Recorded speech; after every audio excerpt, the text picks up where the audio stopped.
VJ Edgecombe is a projected top 5 pick who will be one of the most explosive athletes in the NBA from day one. This is Floor and Ceiling. Let's break him down.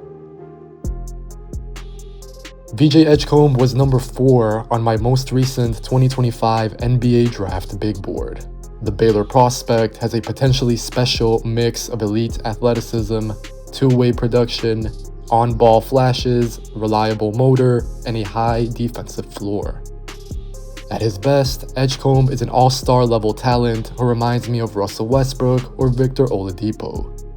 A median outcome is closer to a bouncier Cason Wallace, which remains pretty valuable, and then a worst-case scenario sees Edgecombe not fleshing out his on-ball skills, while also lacking the size and the length to truly play as a wing.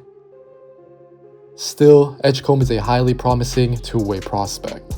You can check the description to see when my deep dive into his defense starts, but let's begin with VJ on the other end in the open court. Edgecombe's first step is almost impossible to contain if he has space, and his dunks are guaranteed to make SportsCenter multiple times a year. VJ's explosion off the floor and his hang time in the air is remarkable. The key for VJ then, as I'll get into, will be leveraging this athleticism all of the time. He can definitely channel it when he grabs and goes, but as I'll get into, there are still some half-court woes. Still, Edgecombe is a very strong defensive rebounder, which allows him to immediately push the tempo off of misses. After that, VJ is a powerful leaper, very capable off one and both feet. Ultimately, Edgecombe's upside in transition depends on whether he can handle the ball in these situations, but if he cannot, then he has a safe outcome as well. The Baylor prospect can use his speed to run the floor and finish plays. He'll get easy points in transition, and once he's in the NBA, I would like to see VJ paired with a capable outlet passer. That said, he still needs to keep improving how he changes directions and speed. Edgecombe is a bit one note in that he almost always goes full throttle and then maybe mixes in a float over or a high gather right at the end. For now, this is fine. Usually, his speed and his power is enough to get past his defender. Edgecombe is an elite athlete, make no mistake about it, but his swing skill is actually his finishing, especially his layups in the half court. At this moment, the Bahamas swingman does not leverage his athleticism effectively enough at the basket. This is bound to cause issues against set defenses, so for instance, this could be problematic in a playoff type setting, and it will likely move Edgecombe off the ball in the short term in the most high pressure of situations. VJ's numbers this season at the rim were worrying, but one that has my attention is how he made just 42% of his layups in the half court. Edgecombe's spacing at Baylor was pretty bad a lot of the time, but that should not be an excuse.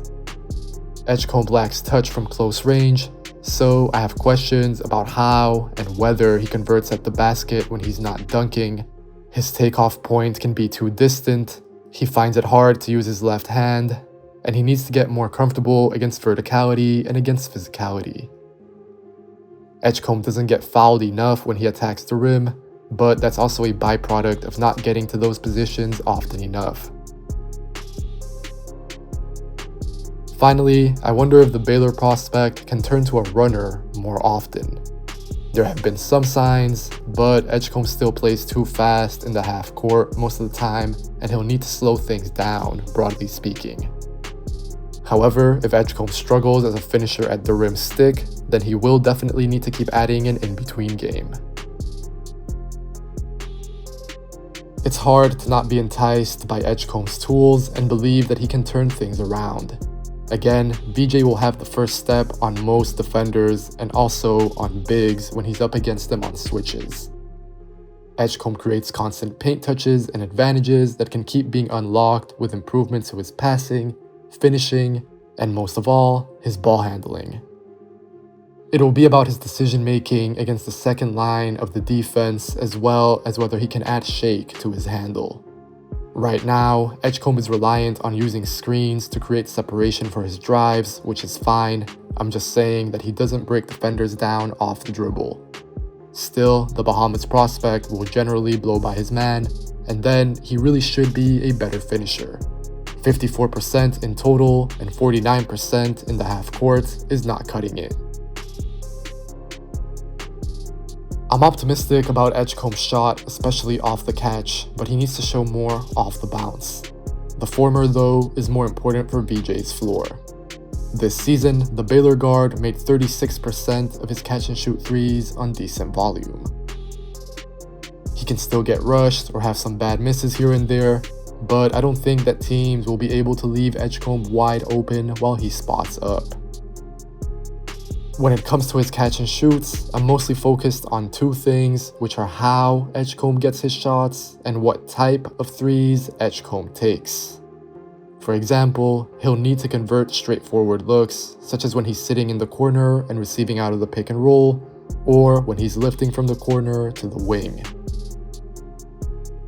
VJ's safe floor on offense is centered around fulfilling an off-ball role capably, so he'll need to cash in on his spot-up threes. However, while he was at Baylor, Edgecombe also took some tougher threes out of movement and such. To be clear, I don't think this will be his role, but adding any type of versatility to his three-pointer would really elevate VJ's floor and ceiling. For now though, that should not be the Baylor guard's developmental emphasis, nor should it be his role in the NBA. I'm more focused on Edgecombe making his easier catch and shoots on greater volume from deep and with more dependability before branching out. If those shots from downtown are going in, then Edgecombe is unsurprisingly explosive attacking closeouts and off the catch. He's much better at the basket against defenses that are not set, which might include stampeding, or broadly just moving towards the ball before he attacks the basket. If Edgecombe is spotting up, then he's capable of getting to the rim out of 1 or 2 dribbles. VJ prefers to go left, usually in a straight line, so I would like to see him add more craft, such as a more consistent hezzy, and then also raise his physicality. Something else that Edgecombe could do at Baylor was come off screens and handoffs where he could turn the corner immediately instead of having to break down his man. Evidently, VJ does well in that context with the same principles that he uses for how he attacks closeouts, but on that same note, of course, he needs to keep improving as a finisher as well. That said, it is true that Edgecombe can sometimes pull down his own misses and then score on the offensive rebound. Everything I just said also extends to his cutting. In theory, using Edgecombe in that capacity as a cutter should be pretty seamless, but we still need to see more. The geometry of the court at Baylor didn't really allow for too much usage, although I think there's real value that will be found in the NBA. Edgecombe's first step can obviously beat most defenders. Evidently, he has amazing above-the-rim athleticism, and if he's moving off the ball, then his shaky handle is not an issue. I'm already picturing VJ being used around the dunker spot to catch short roll passes, or he can also fly in from the corner to finish lobs. Real quick, this is a natural segue into Edgecombe's rebounding. I said earlier that his defensive rebounding was very good, but VJ also rips down 2 offensive rebounds a game. His combination of hang time and motor is awesome, and it shows up on the boards with some eye-catching tip dunks and tip ins. Once he's in the NBA, I expect the Bahamas-born Baylor prospect to do very well on the glass. Edgecombe's pull-ups remain more of a work in progress than his spot-ups. I have no huge concerns about his overall shot, but it might be too mechanical. He really squares his shoulders and it doesn't look that fluid or overly easy to get into. VJ has shown scarce flashes with his pull-up across all levels, but for now, he really lacks consistency and he still struggles to create enough separation off the dribble. Edgecombe only made 6 threes and then 7 twos off the bounce this season, but his percentages, to be fair, were slightly hurt by taking a lot of shots towards the end of the shot clock. Regardless of that, Edgecombe is going to have to prove himself as a shooter at the next level. Defenses are going to give him time and they'll let him shoot, such as by going under on screens. This is also crucial for Edgecombe, and then returning to how the Bahamas prospect can find it hard to finish, adding a turnaround jumper as a counter for when his drives get walled off is also important. Edgecombe is a score-first player who doesn't make advanced passing reads, but I think he can move the ball okay, and if he is to play as more of a point guard, unlocking this skill set is going to be pivotal. This season, VJ averaged 3.2 assists to 1.9 turnovers, which is very respectable. The key, I think, will be maximizing his upside in drive and kick situations, even if that only means hitting the strong side precisely, or making the simple drop-off on time once he gets into the paint. VJ will not need to hit home run passes, I don't think, and he's already pretty solid at limiting his unforced turnovers as a facilitator. When Edgecombe loses control, I feel like that happens more often as a ball handler due to his handle than it does as a passer because of his reads. That said, the Baylor prospect does not manipulate defenses with his passes or with his ball handling, and he'll need to get better at playing with that second line. Right now, Edgecombe is mostly reliant on his athleticism to play-make for others. But if he is eventually to play as more of a one guard, even in the Donovan Mitchell mold, as opposed to that 2 or 3 tweenerism that he kinda has going on right now, Edgecombe's reads will have to get more advanced. At this moment, VJ's pick and roll passes are probably at their best when he has an entire empty side to work with. That's okay, and he can make some easy passes over the top, but the main thing that I want to see Edgecombe work on is his handle in tight spaces, and once some real development happens there, I think that he'll find it a lot easier to use the nail defender or the extra help to in turn make life easier for his teammates. VJ Edgecombe is an outstanding defensive prospect whose floor on this side of the ball is very safe and very high. VJ's defensive playmaking right now pops most off the ball, where he can track plays and rapidly shoot the gap to create events. As a freshman at Baylor, Edgecombe averaged 2.1 steals and 0.6 blocks per game. The advanced numbers also check out with a great 3.8 steal rate and a positionally strong 2.3 block rate. The biggest thing for VJ is how he leverages his first step and his hand-to-eye coordination to offset his lack of length. Edgecombe last measured at 6'5" in shoes with a 6'6" wingspan, which is not ideal.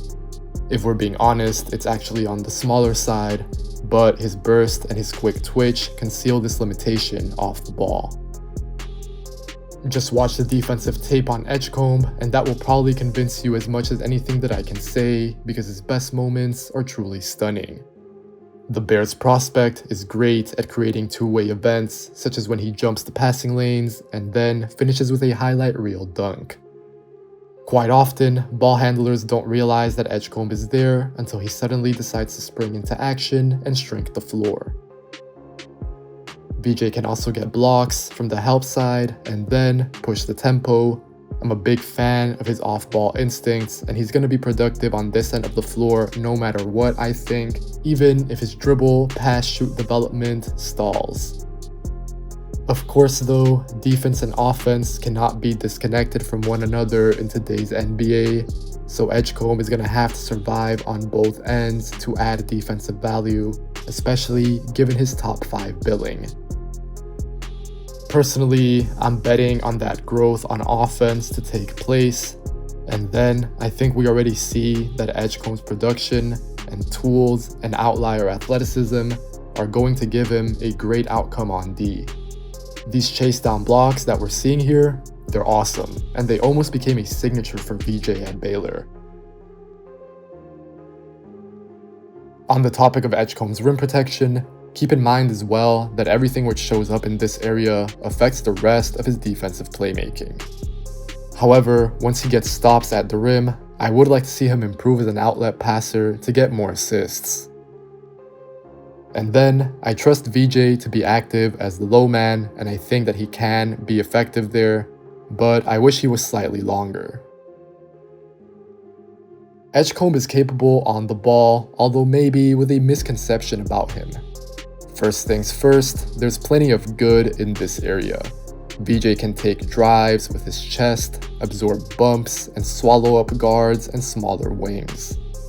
Edgecombe will have to keep getting stronger. He's listed at 180 pounds by Baylor, but his upper body is pretty compact.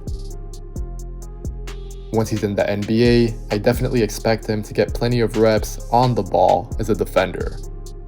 At the same time, it is important to emphasize that Edgecombe is not some monster point of attack defender right now. Shoehorning him into that role or drafting him with only that role in mind would not be a smart decision, in my opinion. VJ is definitely a stopper and a playmaker on defense, but he needs to keep developing at the point of attack. His targeted growth should be pointed towards that.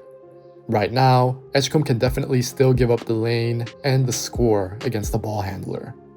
His hips are a little high, and usually he doesn't get that low to the ground. The angles that VJ takes with his body are improvable, but this is teachable, and it is worth highlighting that he has very good recovery tools. Similarly, but maybe more because of his crazy athleticism that needs to be reined in sometimes, Edgecombe has to be careful with his recklessness when he's going up for blocks or for rebounds. Don't get me wrong, he can definitely channel his tools to great use, especially on defense, but as a whole, I think that the game needs to keep slowing down for him.